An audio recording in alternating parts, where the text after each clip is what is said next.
you guys left that at the end of it, we would have walked out for normal lights. All right. Decoration. I'm just watching on, keeping my eyes, stomach and mouth open for. She's not. She said that. I had no idea you had another shirt and sweater. You look fantastic. And we just missed our stage. We made our stage. You gotta admit, he's And so looking. Randy said he wanted to pick you up, and she said no, she's gonna watch it. Hey, hey. CXs. That's the Middlesex County. The Middlesex County Cricket Club, of which I've been a member for more than 50 years. In Australia. When I wasn't in the league, they were our arch rivals. Okay. I would like to think so.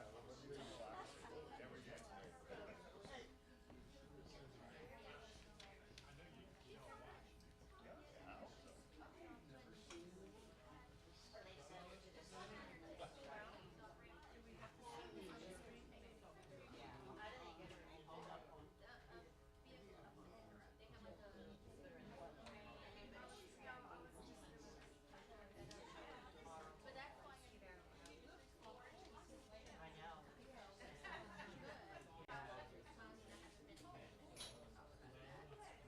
And I think Randy does. He does do a part.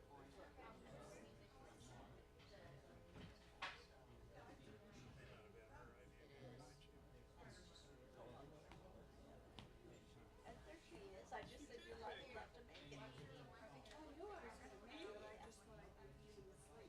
As long as the family. What you sit up there? No.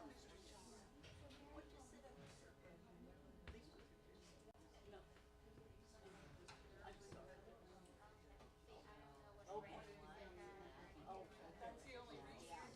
Sorry, we're not gonna make it. Oh, no, he had told us. It wouldn't matter if it was 2 or 3 weeks before. Yeah, she's big. She's like, thank you. She's not a thinny. It's great. Out at the Punch Trade Center many years ago. And I came across that. Big players. I like your guys.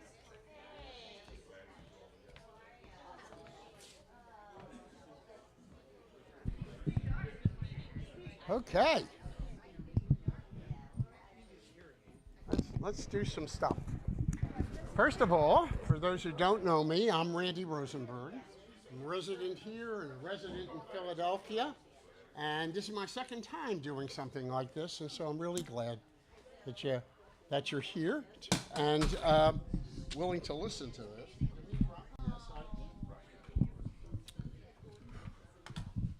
We're going to talk today a little bit about medicine and the power it has for healing and health.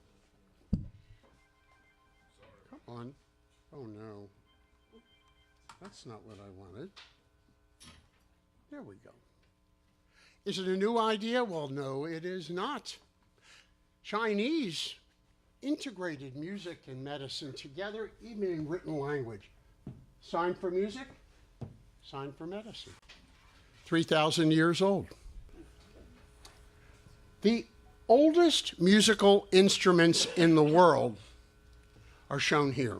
These are the ones that are still playable. They're about 9,000 years old. They are from China, and they're made out of the bone of a crane. They are remarkable because of both pitch and melodic content when played appropriately. Now, of course, there's no written music. Chinese did not have manuscript form, but this is what it sounds like. Oh, please.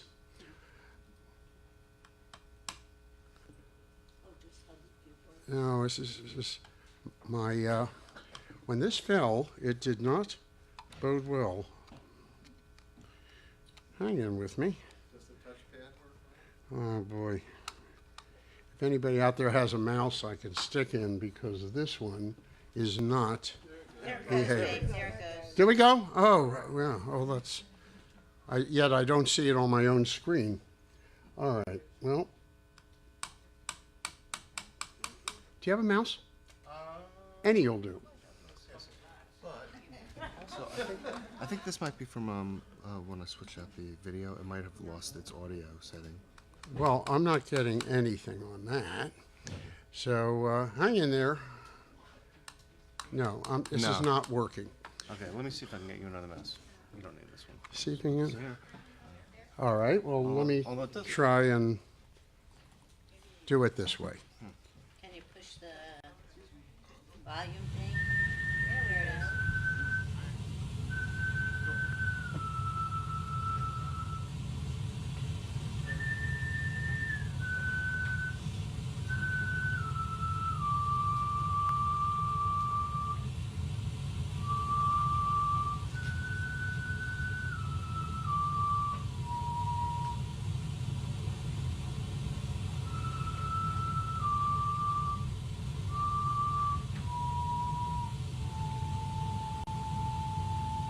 Actually, quite lovely.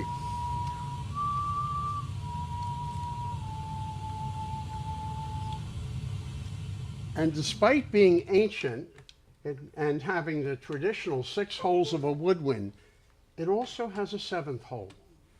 And this is a relatively modern by medieval standards, advent, which allows changes in pitch and the addition of expansion of the register of the instrument. Quite clever. This is the Geisenklosterli flute. This does not have the features, and it really shouldn't. It's 42,000 years old. 42,000 years ago, humans were living in caves. This is the caves of Lascaux. And yet, out of the bone, by the way, of a mammoth, they created a flute. Such was the importance of music for their being. I mean, just survival. And here a musical instrument is created.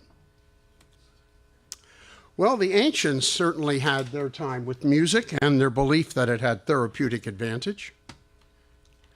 The Egyptians in their papyruses have 2,600-year-old references to incantation that would work for infertility and rheumatic pain. In the book of Samuel, Saul, who was an unhappy man, Saul's involved in a great conflict with the Philistines. He is outnumbered 10-1. He is going to lose, and surprise, he does. He goes into deep depression, probably post-traumatic stress syndrome. He is not a nice guy. So the people who are around him ask, let us gather together someone who can solve this king's problem using music. And lo and behold, who do they get? They get David to play his harp.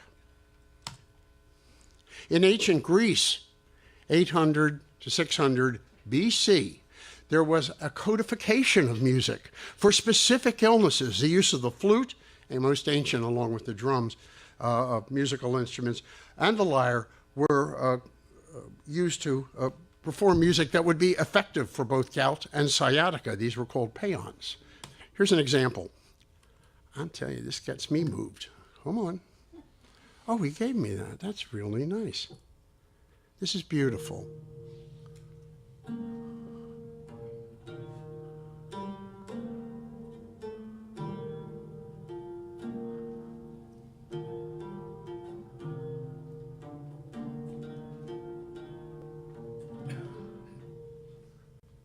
This has a meter. This is in 3/4 time.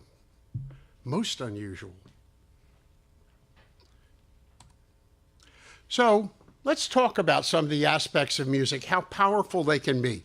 Let's talk a little about rhythm, since it seems to be the basis of where so much originates. And to talk about rhythm is to talk about the beat, to feel the beat, to feel the groove. What is the beat? Well, it's, of course, what allows us to tap our foot, what allows us to snap our fingers, what allows us to dance. Every culture has music with a beat. No culture with music has monotone music. It just doesn't exist. Even Gregorian chant has a beat. And it is ancient throughout history. So it's ubiquitous, okay, and ancient. It's a very early part of human machinery. Note the word human. And it is the perception of the beat that ties to motor systems. Think about the miracle of hearing a beat and making your head move, or your body move, or your ability to march, or your ability to bring forces together to fight. Essential. I'm charmed by this. Watch this. Can you see? Oh, I'm standing here, right?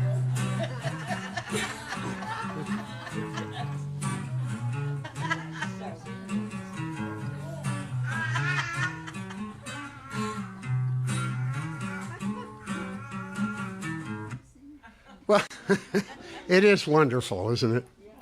And it opens up a whole cornucopia of questions. First of all, where does it come from? These are babies, for crying out loud. The babies have a beat. The babies move with the beat. The babies are showing you that their appreciation of music and the joy that it creates is tied into rhythmic movement. Where does that all come from? Well, Darwin talked about this. He was convinced that this was something that made the development of man essential. He wrote 10 pages on this in The Ascent of Man, and he thought this is a part of life and evolution. But evidence at present seems to suggest he might have been wrong.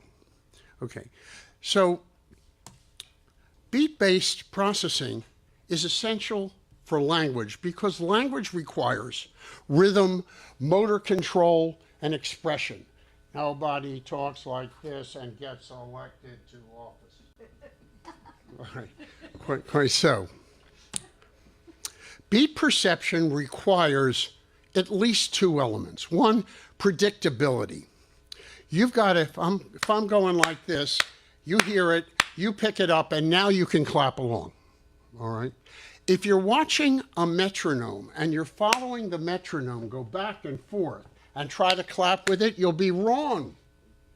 Or a flashing right, you'll be wrong. You can't do it that way. You have to internalize rhythm. And that's one of the amazing things about us. It allows us to walk. So it's predictable. It also is flexible. This is one rhythm. And now it just doubled the beat. And yet, you can do that. You don't need a musical training. There's something inherent in our brains. Now, man, it turns out, is the only primate that can do this. What's another intelligent animal on Earth? Well, monkeys. Okay, you take a chimpanzee, and you take that chimpanzee and you put him in a laboratory, and you spend 7 days a week, 5 hours a day for a full year, and he still can't clap with the beat. Well, that must make us pretty spectacular. Well, not entirely. What it does tell us is that we have elements that tie our motor systems to rhythm. And one of the critical elements of our motor system is the part that goes into vocal learning, speech and language. Speech and language here, you'll hear this again and again, the ability to talk and the ability to incorporate musical influence is essential in the creation of language. So beat processing and the neural connections allow us to do vocal processing and ultimately language. Well, who else can do this? Well, oddly enough, cockatoos.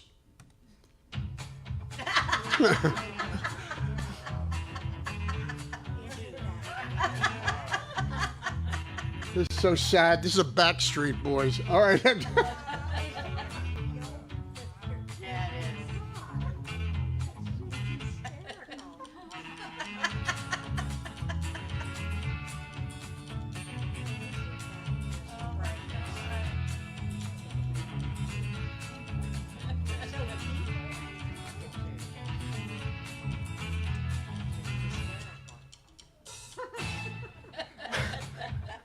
He's improvising. He's not just moving to the beat, but when the beat changes, he goes to the side, he moves his head. He's got the capacity, as far as I'm concerned, to do second line.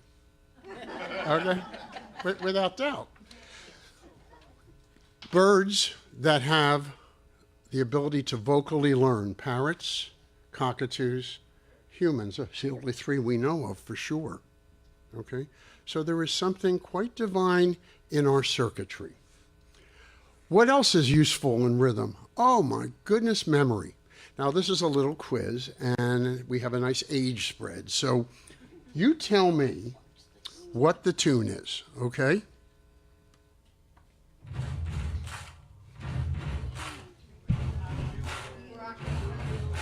What is it? We will rock you. That's right. That is indeed Queen.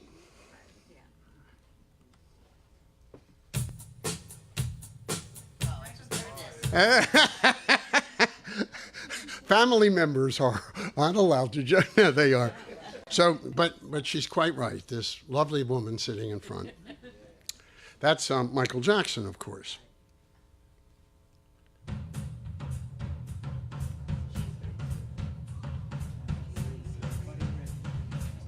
Close.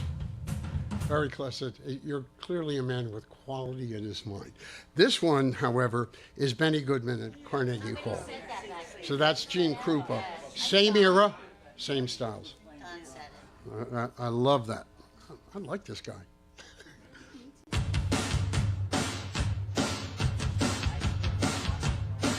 Nobody grew up in the 70s?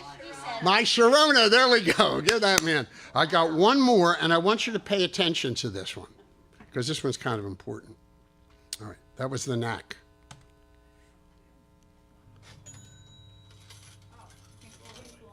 Pink Floyd, but watch. What's this? What's the meter? 7/4 time, done with sounds. And you recognized it. 3, 4, 5, 6, 7. Most unusual. Pretty clever. Okay. So tell me, with all this wonderful thing called music and rhythm, all these wonderful things called music and rhythm, does music improve your scholarship and learning? How many people think music helps you learn? And how many don't? Oh, please. I like controversy. Let's first dispel one thing that happened a number of years ago. You hear this?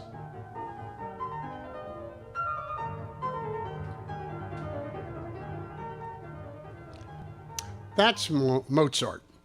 And a guy named Rocher played 10 minutes of Mozart for some college students. He used as a test the ability to see drawings on paper and predict what they would look like when they were folded. Somehow, some way, this information was taken to "it will make you smarter." Okay? So much so that, I don't get, Zell Miller, Georgia governor, what's wrong with the municipal governments of, I guess, any state for that matter, but he was able to get money put aside so that mothers who were leaving the hospital were giving CDs of classical music. Oh, what a man. Well, as it turned out, this improvement was not only limited to task, but it didn't matter what you played. It sort of mattered if the person was listening enjoyed the music. So for some visual spatial tasks, the use of music improves your performance. Well done, crowd. However, does listening to music while you study improve things? Well, the evidence suggests no. That if you are studying with background music and lyrics are in the background, you have a 60% less success rate in examinations. This is in a college crowd. Students who revised classwork and were listening to music without lyrics did better. Okay, so Mozart effect, please, but all right, I'll give it to you. It made no difference if the patient liked, excuse me, I'm stuck in my old ways. If the student liked or didn't like the music, their performance, both situations, was reduced. The students who did classwork or took examinations in silence and rated their environment as non-distracting did best of all. Now, does performance in examination mean that you've learned? Well, not necessarily. We already talked about visual, spatial tasks, but there's something to be said. A little quieter, please. That's why libraries are quiet. So, what does music do for literacy? What does it do for language? Okay. Well, as it turns out, that musical training for children has an enormous effect on the brain. What it does is improves the capacity of the child not only to play an instrument, but their ability to communicate, and more to the point, to interpret the nuances of another person's response. Imagine what that can do for conflict resolution. There was a study done fairly recently called the Harmony Study, in which a low-income school, which had a dropout rate of 50%, was offered the opportunity to enroll students in 3 years of instrumental music. What happened? Well, 97% of those students graduated, and a substantial percentage went on to college. The difference was musical training. Language and music share elements of pitch, that is, of course, the frequency and aesthetic of a single sound vibration. Timing, the interval between sounds. And the timbre, the quality of that sound that distinguishes it from all others. A C on a piccolo and a C on a tuba are the same note, but they do sound different. As children become more familiar with pitch and with timing and with timbre through musical training, their ability to process language improves in a very tangible way. It enables them to distinguish those nuances we talked about. Music enhances vocabulary and verbal understanding, particularly for short sentence structure, but this is for very young children. And it requires repetition, rhyme, and melody early on. Why are nursery rhymes so popular? Why do they stick? Why do commercials stick in our heads? We still know, Winston tastes good like a cigarette should. You even paused for it. That's just, yeah. But, so the repetition, the rhyme, and the melody leads to enhanced melody and enhanced learning and reinforces language patterns. For example, else? You know exactly what I need. Fine.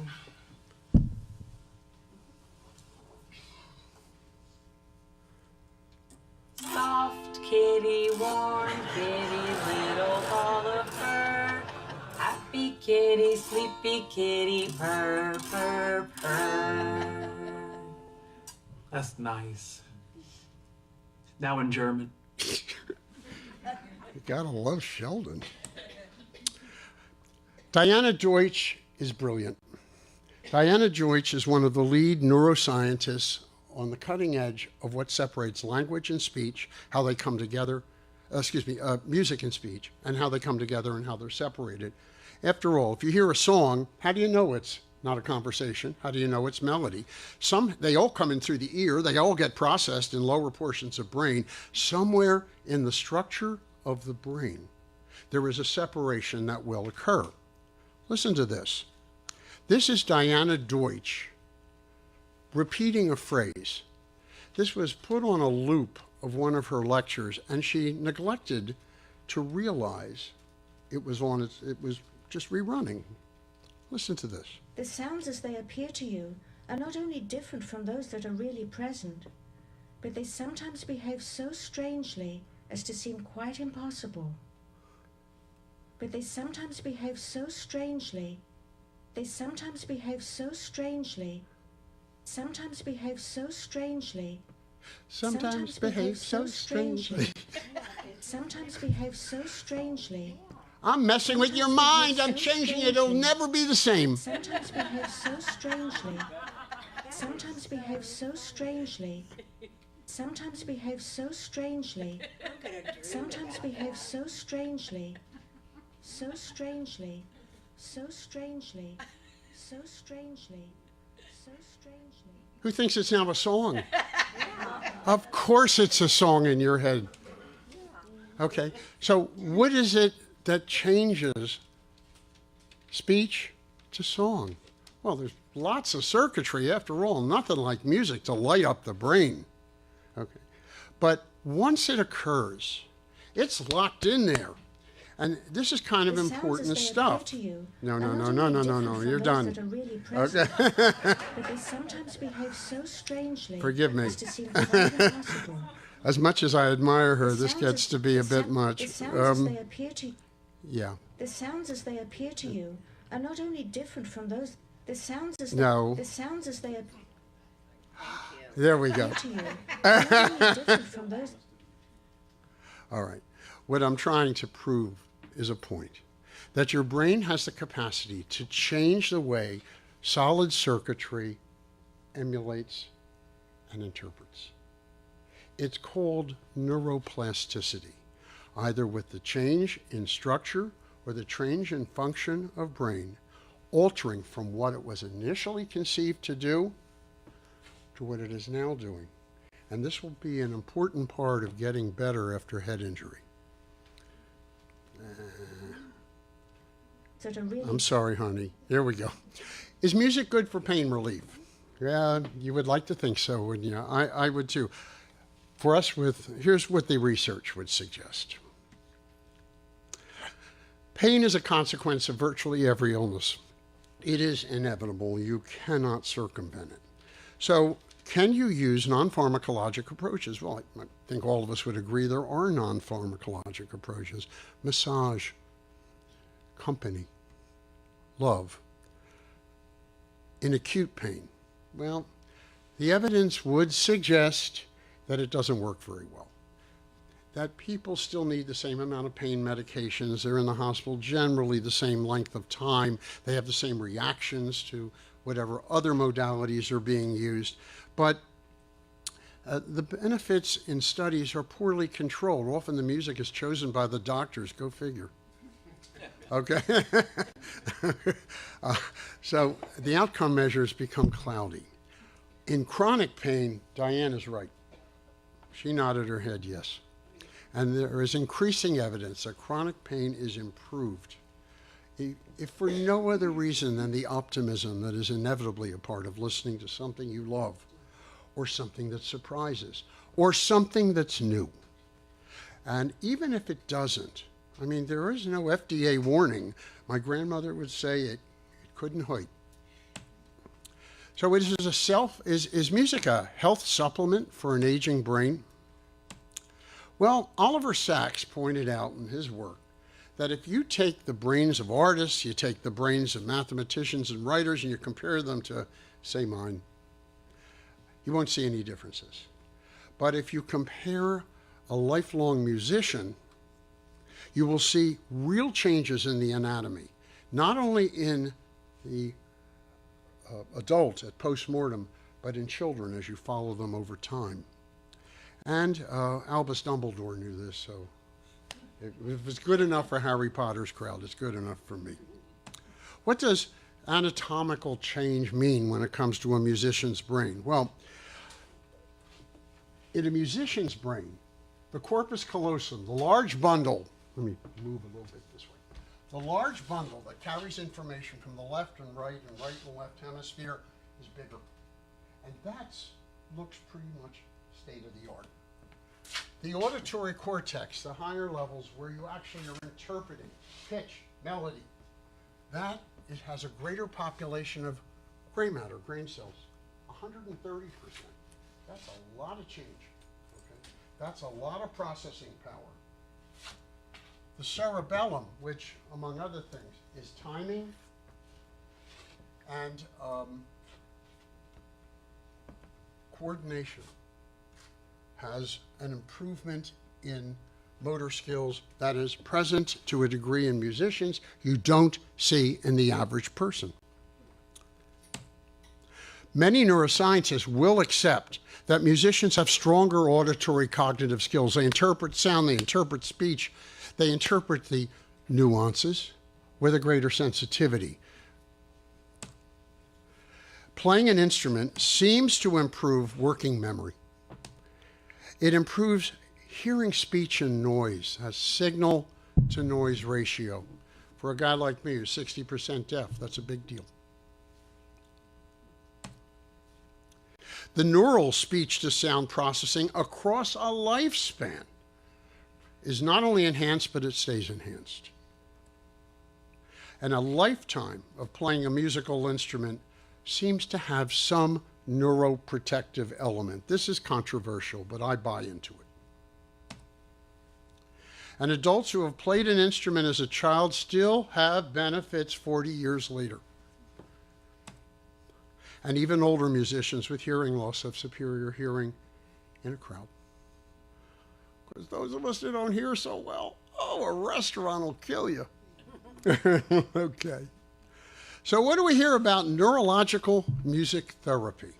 How's music being used to help those with illness, particularly neurologic illness? Well, what is neurologic music therapy? Neurologic music therapy is the application in a therapeutic manner of music to cognitive, sensory, and motor deficits. It's clearly designed to target disease processes with the hope that this form of strategy, along with whatever else is being employed, will enhance recovery. It is based on neuroscientific models of how music and sound are processed and focusing on the non-musical aspects of brain function that are influenced. Although you're using music, what you're trying to do is get a therapeutic response that is non-musical. You're hoping that music helps someone who shuffles. Music helps someone who is clumsy. Music who helps someone with stroke. And as such, it is a highly specialized approach where techniques are adjusted to the person's deficit. And the practitioners of this are not doing hokum, and it's not magic. It's a true study. I come from Temple, and Temple is one of the best schools of music therapy in the country, and it's a 4-year program. These people are masters in the skill, and they are trained in everything from brain pathology to neurophysiology. So let's look at some of these things. Let's talk about rhythmic auditory stimulation. We already spoke about how snapping your fingers, capturing the beat. Watch this.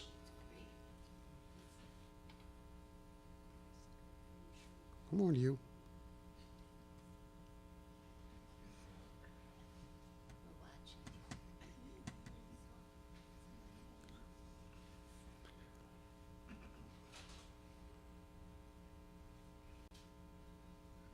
Come on. I know you're good. There we go. Is that a different one or the same one? Stroke on the left side of the brain, paralysis on the right. Yeah, almost here, you know. Without a pain.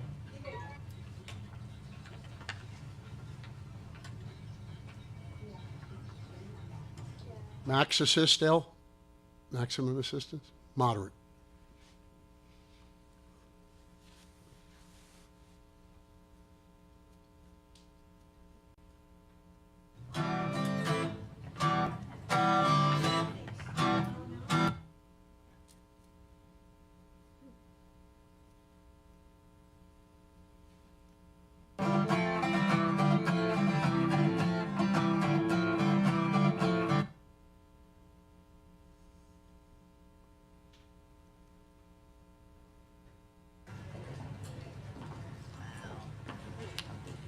Yeah. Well, I was right.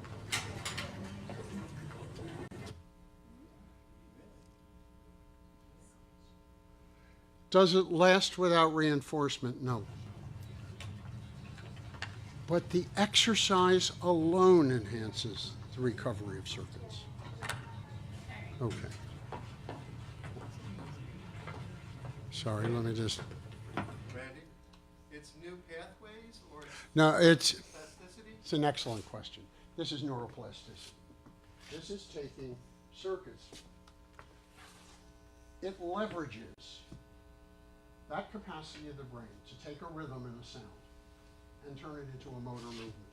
It's actually called rhythmic and training. I can get you to do it easily. All I got to do is walk behind you in high heels on a hard surface. You've all had this experience where somebody is walking behind you and you hear the footsteps. You go click, click, and you start to walk along with the click. That's rhythmic entrainment. And this is rhythmic entrainment too. Let me show, and understand, this is for a guy with paralysis on one side. His needs are going to be different than the one you're about to see.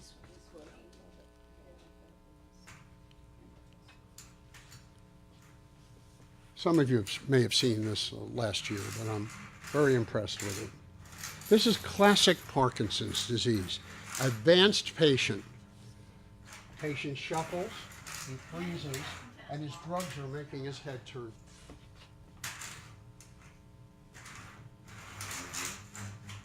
Every pill is a poison. He's stuck.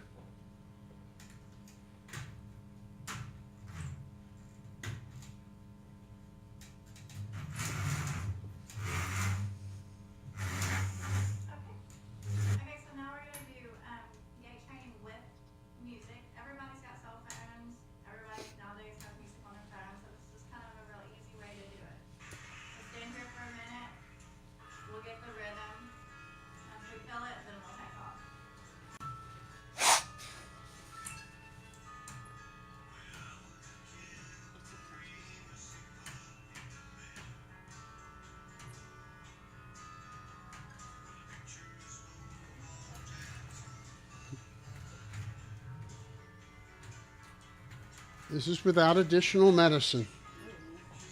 She's not cueing him.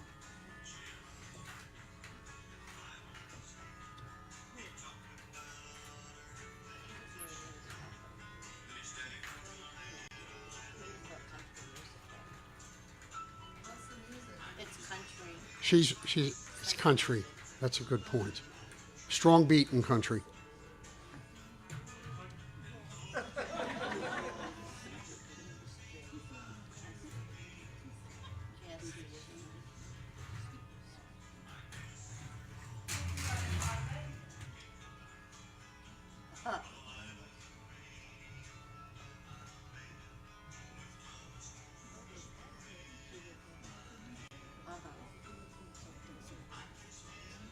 Watch, his arms are swinging. This is a big deal.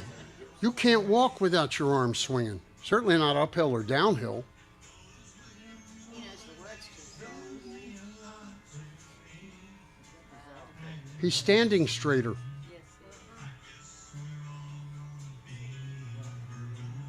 And he's humming. He's humming. Another motor's cask. Very good call, my love.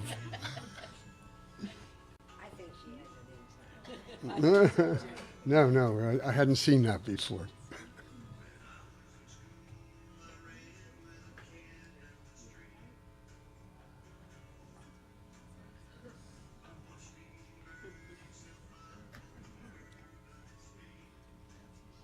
Does this replace treatment? Of course it doesn't. Does this enhance the quality of this man's life? Of course it does.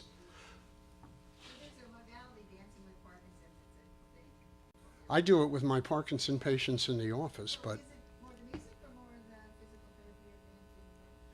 I'm sorry. Is the benefit more the music or the therapy of motion? The music is not alone, you know, and you're quite right in pointing that out. This is a complex prescription of physical modalities to enhance this guy's capacity, not only to walk, but extend his functional ability. This is a progressive disease, Parkinson's disease. You don't spontaneously get better, but you can enhance the function and safety. For this guy to be able to dance, he's not falling. It's a big deal. By the way, Medicare almost never pays for this. Do they, babe? No. Give me a break. Music is, it's so important. Nancy asked a question. I'm sorry, Nancy asked a Nan? lasting effect without music. Can you do it without music? No, is it a Lasting effect. Is there a Or is lasting there a lasting effect? Yes and no. If you don't continue some form of music therapy and exercise therapy, it's not just this, the person will lose. He'll lose. But by doing this, his physical condition is improved. Okay? And that resists decay. Watch this. This guy's aphasic. Hi. I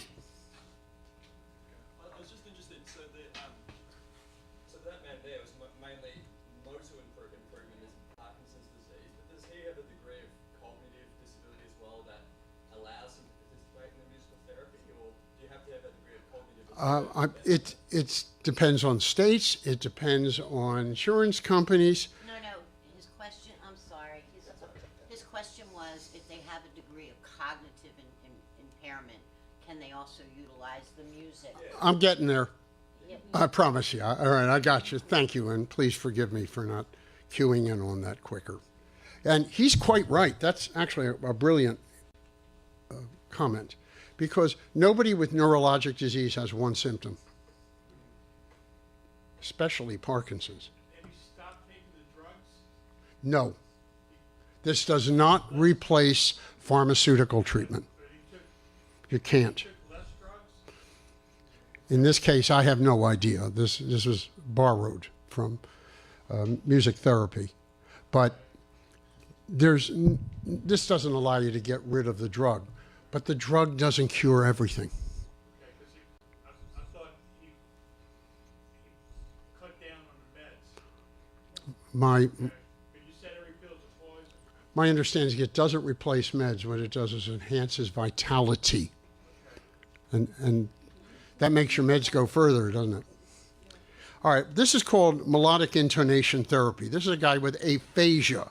He has lost the capacity from stroke to utilize language and to speak. He knows what he wants to say, but he can't. Listen to this.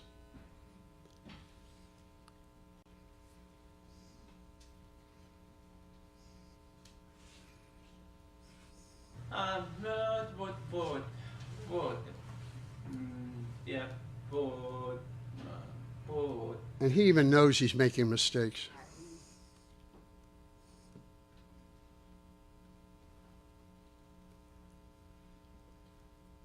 hello, hello, hello, Rhythm. hello. I'm not sure this is quite right. Both hemispheres process music. I and you.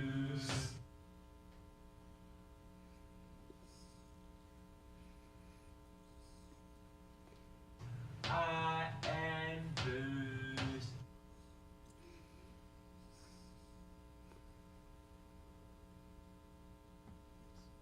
What's your name? I and used. That phrase can be a lifesaver. All right.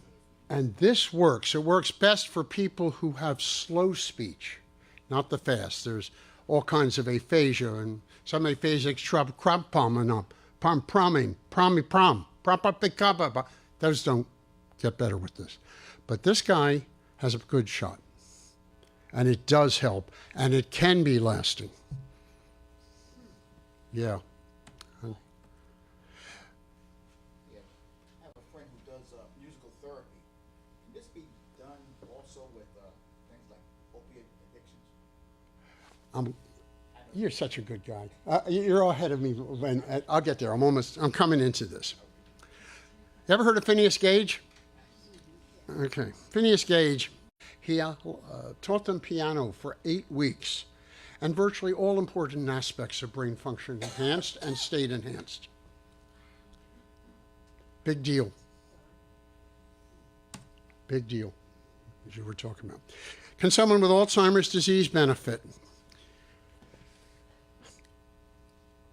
Music therapy and music does not reverse Alzheimer's disease. And the changes that it does induce are not permanent. They're not lasting. But if you can make somebody joyous and a part of the human company for a microsecond, then you've done something really good. Watch this. I'm going to go past this for a moment. I'm touched by this. I think you will be too. He's got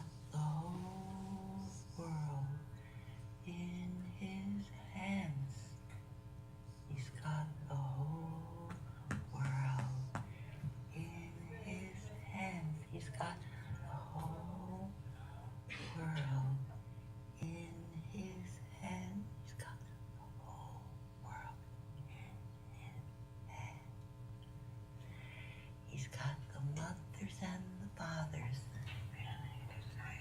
He's got the mothers and the fathers. He's got the mothers and the fathers. He's got the whole world in his head. Beautiful, isn't it? Now, to be sure, she's touching. She's stimulating in more than one way. But this patient came up with the music, the lyric, the tune, the tempo, and the meter. And in doing so, became in the company of more able-bodied. I think it's beautiful. I could do this, but I don't think that's good. What's the future directions? Because Henry said something about this. And this is interesting. Music therapy has a place in so many alternative illnesses. Autism, for example. Autism, the inability of an individual to relate socially, to interpret both the social cues and the verbal cues of other people. It's a huge problem and increasingly well recognized. Music therapy and the Cochrane collaboration reviews, they are the individuals who put together the truly scientific material and offer an opinion, and they revise it over time. They think this helps. Okay. Addiction recovery is enhanced with music therapy, particularly optimism, because it spills endorphins, the chemistry of pleasure. Schizophrenia is enhanced in its recovery and its management with music. So is depression, and so are eating disorders. Watch this. This is a sample of what auditory hallucinations sound like and can be experienced in a schizophrenic. This was put together by a schizophrenic so that people would understand what's going on in their minds. You can hear us. You can see us. Stupid. You're so stupid. I'm so stupid. You are wasting time. I just want to wake up. We're your only friends. Your only friends. Your hair is uneven. Your hair is uneven. Fix it. Fix it. Fix it. Oh no. She's getting up. You are nothing but a bother to your friends. Only Your friends don't care about you. No one cares about you. You're nothing but a bother to everyone surrounding you. You're nothing but a bother to your friends. Remember that humiliating event? You do, don't you? That's right. You can't stop thinking about it. You worm. They know. They know all your secrets. You're worthless. This is terrifying. Kachia, is it not? You see this. You are worthless. Utterly worthless. Stop trying. Why are you trying? Why am I trying? The medicine isn't working. The medicine isn't working. There's no God to save you. You can hear. Does music therapy help this? I would hope to God things can help this. I cannot imagine living in a world of this kind of terror. And you believe it. And there's no escape. Well, as it turns out, music therapy not only helps what is referred to as the negative aspects of schizophrenia. That is the inertia, the lack of emotion, the inability to engage and maintain social interaction. But it can also be assistive for some of the more positive symptoms, which are delusions and hallucinations. Currently, there are centers that are using transcranial magnetic stimulation. You aim at the auditory cortex and speech areas and give a blast of magnetic stimulation to these areas in patients who are so afflicted, and their hallucinations can be reduced by 40%. Pretty amazing stuff. So, what do we talk about today? Well, I'd like to think that we got across some of the ideas of therapeutic potential of music. Okay. And there's more to life than this. But imagine if you took the potentials of music and you aligned it with the melody of compassion, the rhythm of tolerance, and the harmony of peace. How wonderful this would be. I appreciate you being here. Thank you.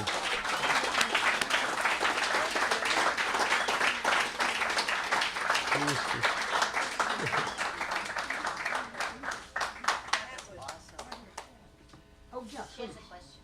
I'm gonna be controversial. Oh, no, you're not the one who's going to talk about rap music. Oh, yeah. I used to